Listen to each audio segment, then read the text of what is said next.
Kan du også undre dig, hvorfor styrtdykker de globale kornpriser lige nu? Det ser vi nærmere på her. Første stop. Priserne rammer et nyt lavpunkt.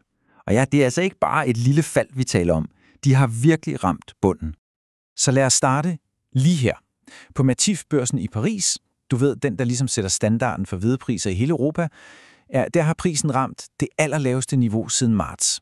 Det er altså ikke bare et tal på en skærm, det er en reel alarmklokke for landmænd og handlende over hele kontinentet. Okay, men hvad i alverden er det så, der sker? Hvad har udløst det her pludselige dyk? Jamen svaret er faktisk en slags perfekt storm af to kæmpestore globale kræfter. Lad os lige tage den første. Jeps, det globale kornoverflod. Sagt helt enkelt. Der er simpelthen meget, meget mere korn på verdensmarkedet, end nogen overhovedet havde regnet med. Og den gnist, der for alvor satte gang i det hele, ja, den kom fra Australien. Pludselig frigav myndighederne der helt nye høsttal. Og de tal, de tog fusen på selv de mest erfarne analytikere. Først kom chokket for hveden. Bum! Prognosen blev lige pludselig hævet med svimlende 3,2 millioner tons. Altså, markedet havde måske forventet en lille stigning, men slet ikke i den her kaliber. Og det stoppede slet ikke der. Lige bagefter kom turen til Byggen, opjusteret med yderligere 1,75 millioner tons. Og for ligesom at fuldende billedet, så blev rapsprognosen også hævet. Læg det hele sammen, og så har du et massivt udbudschok, der kommer fra et enkelt land og bare vælter ud på markedet. Men, og det her er vigtigt, det er altså ikke kun en historie om Australien. Nej, det her er et globalt fænomen. Uanset om vi kigger på de enorme farme i Rusland eller markerne i Canada, så er forventningerne til høsten tårnhøj. Der er simpelthen korn overalt, og det presser jo priserne helt i bund. Men denne her overflod af korn, det er faktisk kun halvdelen af historien. For samtidig med alt det her, så raser der en geopolitisk handelskrig, som hælder benzin direkte på bålet. Man skal huske, at bare i sidste uge var der et lille glimt af håb. Markedet troede et kort øjeblik på, at der måske var en løsning på vej i handelskrigen mellem USA og Kina. Men virkeligheden, den er en helt anden. Kina køber stadig absolut 0 amerikansk soja. Intet.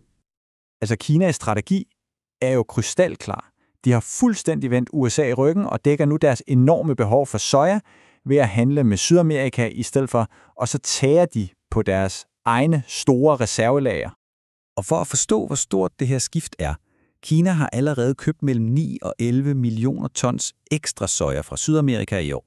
Det er jo ikke bare en lille justering. Det er en fundamental omlægning af de globale handelsruter for landbrugsvarer.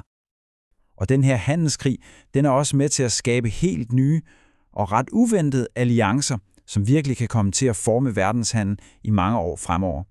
Man kan vel godt se det som et direkte modtræk til de amerikanske toldsatser. Vi ser i hvert fald konturerne af en ny, ret magtfuld alliance. Hvem er det så? Jo, det er Kina, Rusland og Indien. 3 økonomiske sværvægtere, der mødes netop i denne uge. Og det her er altså mere end bare et hyggeligt møde. Det er et helt tydeligt signal til USA om, at de er klar til at bygge et fælles økonomisk forsvar mod amerikansk handelspolitik. Okay, så alt det her store globale spil, hvad betyder det så for os herhjemme på det danske marked? Jamen, de her globale bølger, de rammer os helt direkte. Priserne på foderkorn, de følger det internationale fald meget tæt. Maltbøkken, som jo er et lidt mere specialiseret marked, den holder skansen og prisen indtil videre. Men spørgsmålet er selvfølgelig, hvor længe det varer. Men midt i alle de røde tal, så er der faktisk en undtagelse. Rapsprisen, den steg i går, og der var altså ingen reelle gode nyheder, der kunne forklare det.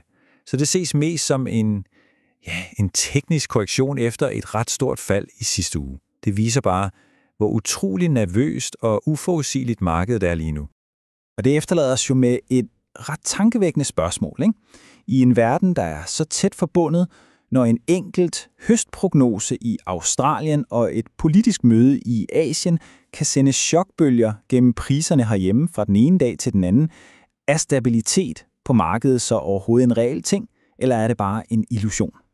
Det er der værd at tænke over.